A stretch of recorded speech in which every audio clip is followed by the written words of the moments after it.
Anak-anak, siapa yang tahu kapan Indonesia merdeka? Semua anak Indonesia pasti tahu lah.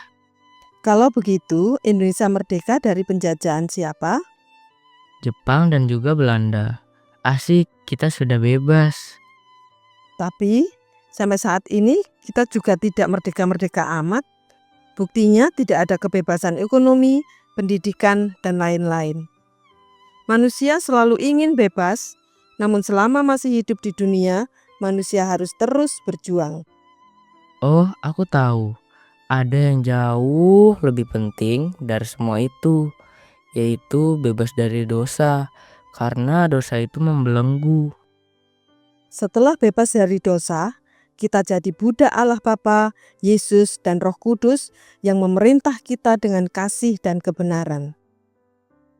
Mari berdoa agar Roh Kudus membebaskan umatnya, sehingga kita memiliki telinga dan hati seorang murid yang senang mendengarkan firman Tuhan mengenai bagaimana Yesus datang untuk menyelamatkan hidup kita.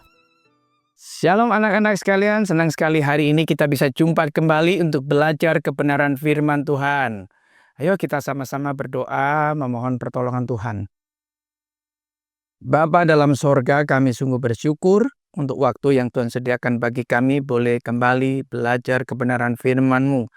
Tuhan, sungguh kami memerlukan pertolongan-Mu supaya kami dapat memberikan perhatian yang sungguh-sungguh ketika kami mendengarkan kebenaran firman Tuhan. Pikiran kami pun dipenuhi oleh Roh Kudus-Mu, sehingga kami tundukkan diri kami di dalam kebenaran firman-Mu. Benih firman Tuhan yang kami dengarkan tersimpan dalam hati kami, bertumbuh menolong kami untuk kami semakin menjadi serupa dengan Kristus. Tolonglah kami juga untuk mempunyai kekuatan menjadi pelaku-pelaku kebenaran firman-Mu. Tuhan juga tolong kami yang akan menyampaikannya. Kiranya Roh Tuhan sendiri yang terus boleh menolongnya. Dalam nama Tuhan Yesus kami berdoa. Amin. Anak-anak yang dikasihi Tuhan Yesus Kristus, Tuhan Yesus turun dari Bukit Zaitun pada pagi-pagi yang masih gelap. Dan Tuhan Yesus sampai di Bait Allah dan khususnya berada di pelataran Bait Allah saat itu masih pagi-pagi benar. Dan di situ Tuhan Yesus duduk untuk mengajar pada setiap orang atau seluruh rakyat yang datang kepada Dia. Hal apa sih yang diajarkan oleh Tuhan Yesus? Karena Tuhan Yesus adalah Allah, maka Tuhan Yesus pasti mengajarkan tentang kerajaan Allah dan kebenarannya. Anak-anak, sementara itu di luar sana ada sekelompok ahli-ahli Taurat dan orang-orang Farisi yang sedang membawa perempuan yang menurut mereka kedapatan berbuat zina. Perempuan ini dibawa ke Bait Allah dan akan diperhadapkan kepada Tuhan Yesus. Dan sesampainya mereka di pelataran Bait Allah, maka dengan segera orang-orang ahli Taurat ini membawa perempuan ini ke tengah-tengah hadapan Tuhan Yesus. Anak-anak, tentunya orang-orang yang pertama mendengarkan dengan sungguh-sungguh akan pengajaran Tuhan Yesus, maka perhatiannya menjadi terpecah, konsentrasinya menjadi bubar. Mata yang awalnya terus memandang kepada Tuhan Yesus sekarang beralih memandang perempuan yang ada di tengah-tengah tersebut. Tentunya banyak orang mulai bertanya-tanya dalam hatinya, mengapa perempuan ini berada di tengah-tengah? Mengapa perempuan ini diperhadapkan kepada Tuhan Yesus? Siapakah perempuan ini? Mungkin satu sama lain berbisik-bisik. Bahkan ada yang mungkin, aduh betapa kasihannya ia mendapatkan perlakuan yang kasar dari ahli-ahli Taurat dan orang-orang Farisi. Anak-anak yang dikasihi Tuhan, tindakan daripada ahli-ahli Taurat dan orang-orang Farisi ini sangat tidak dibenarkan karena dia mengganggu jalannya pengajaran yang sedang Tuhan Yesus sampaikan. Yang kedua, orang-orang ini, yaitu orang-orang Farisi dan ahli Taurat juga, tidak menaruh hormat yang seharusnya diberikan kepada Tuhan Yesus Kristus. Anak-anak yang dikasih Tuhan, ketika orang perempuan ini ditaruh di tengah-tengah seperti itu, betapa orang perempuan ini mengalami rasa malu yang amat berat. Setelah itu orang-orang Farisi dan ahli Taurat melanjutkan perkataannya kepada Tuhan Yesus seperti yang tertulis di dalam Injil Yohanes pasal 8 ayat 4 dan yang kelima. Rabi, perempuan ini tertangkap basah ketika ia sedang berbuat zina. Anak-anak yang dikasih Tuhan, ketika orang-orang Farisi dan ahli-ahli Taurat ini berkata seperti itu, seharusnya orang-orang ahli Taurat dan orang Farisi ini merasa malu. Karena orang-orang Yahudi yang hadir di situ tahu dengan tepat bagaimana hukum Taurat memperlakukan kepada orang yang berzina. Tentunya orang-orang ini satu sama lain berbisik dan berpikir, loh, kenapa perempuan saja yang dibawa ke hadapan Tuhan Yesus? Mana laki-lakinya kok tidak ada? Anak-anak yang dikasih Tuhan, ini satu hal yang sangat janggal. Sebenarnya dengan tindakan ini, orang-orang ahli Taurat dan orang-orang Farisi harusnya mereka malu seperti menampar muka mereka sendiri. Bisa-bisa orang-orang yang di sana berpikir, jangan-jangan nih laki-lakinya teman-teman mereka, yaitu kalau nggak teman-temannya golongan ahli Taurat, ya teman daripada orang-orang Farisi. Tapi ya orang-orang ahli Taurat dan orang-orang Farisi ini tidak diam, walaupun itu harusnya malu. Ayat 5 mencatat, Musa dalam hukum Taurat memerintahkan kita untuk melempari perempuan-perempuan yang demikian. Apakah pendapatmu tentang hal itu? Ini pertanyaan orang-orang ahli Taurat dan orang-orang Farisi yang diajukan kepada Tuhan Yesus Kristus. Anak-anak yang dikasihi Tuhan, sebenarnya apa yang dilakukan oleh ahli-ahli Taurat dan orang Farisi ini tidak salah. Mereka ingin menegakkan hukum Taurat. Tetapi sayangnya mereka telah melanggar hukum Taurat itu sendiri. Yaitu mereka tidak membawa laki-laki yang kedapatan berbuat zina bersama dengan perempuan itu.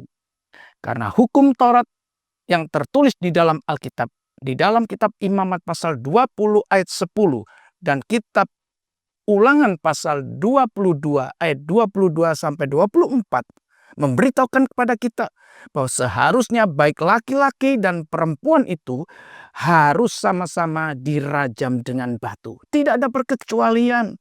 Sama-sama mendapatkan perlakuan yang sama secara hukum.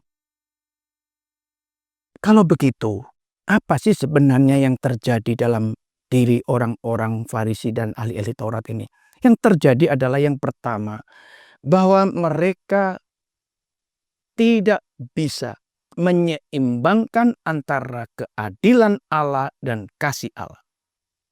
Yang kedua, di dalam pemikiran mereka adalah ingin bahwa orang yang seperti itu harus mendapatkan celaka, yaitu harus mengalami mati. Berarti pemikirannya, semangatnya adalah untuk membunuh orang. Yang ketiga, orang-orang Farisi dan ahli Taurat ini akan lebih dipandang benar ketika orang lain menjadi korban yang disalahkan. Yang keempat, bahwa orang-orang Farisi ini dan ahli-ahli Taurat ini merasa sombong dengan posisinya. Dia merasa orang yang lebih suci. Dia merasa orang yang tidak berdosa. Mereka merasa dirinya adalah orang yang benar. Karena mereka tahu tentang kitab suci. Dan mereka merasa akulah yang menjadi pelaku-pelaku kitab suci. Memandang orang lain lebih rendah. Inilah yang menjadi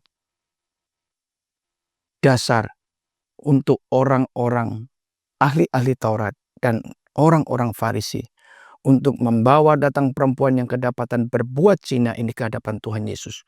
Dan dia bertanya, apakah pendapatmu Yesus tentang hal itu? Seharusnya ini tidak perlu dipertanyakan oleh orang yang disebut ahli-ahli Taurat dan orang-orang Farisi. Karena mereka tahu seharusnya dengan tepat apa yang harus dikerjakan. Tapi kenapa ini dikerjakan oleh orang-orang Farisi? Ingin tahu jawabnya? Ikuti besok ya. Supaya kalian tahu kenapa orang Farisi ini tetap berani menghadap Tuhan Yesus walaupun dia sendiri salah di dalam menerapkan hukum Taurat. Dan sebenarnya saat itu dia juga malu di hadapan Tuhan Yesus dan banyak orang yang hadir saat itu. Tapi nekat dia tetap kerjakan. Ada apa ya? Besok ikuti ya.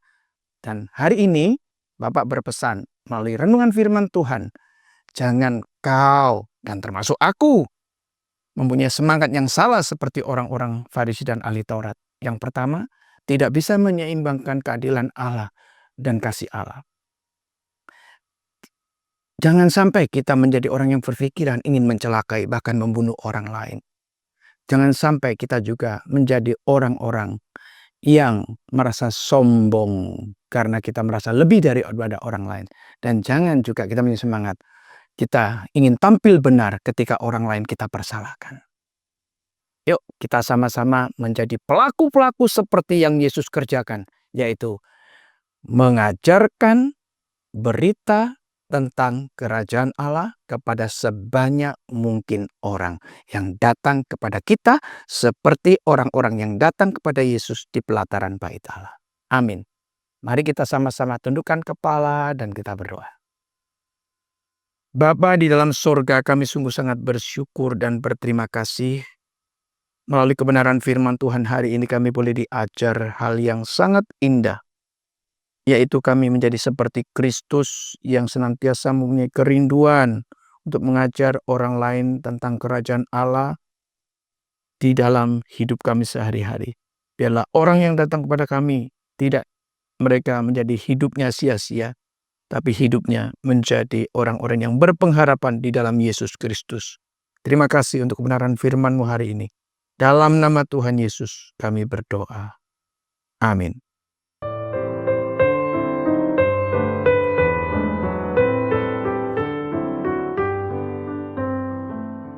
Wah, ahli Taurat itu orang yang suka mencari gara-gara dan menjebak.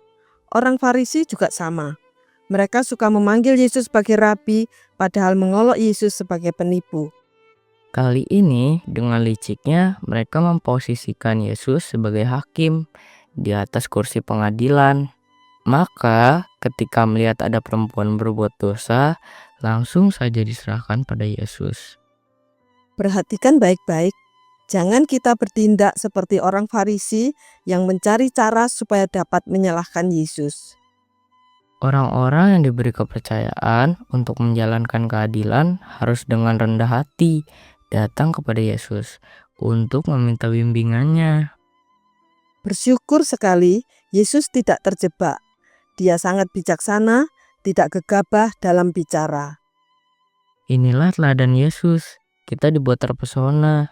Semua ini terjadi karena kita bergaul erat dengan Tuhan melalui firman-Nya. Sampai jumpa di saat teduh BDKA, buku 14 dengan membaca Yohanes pasal 8 ayat 6. Soli Deo Gloria.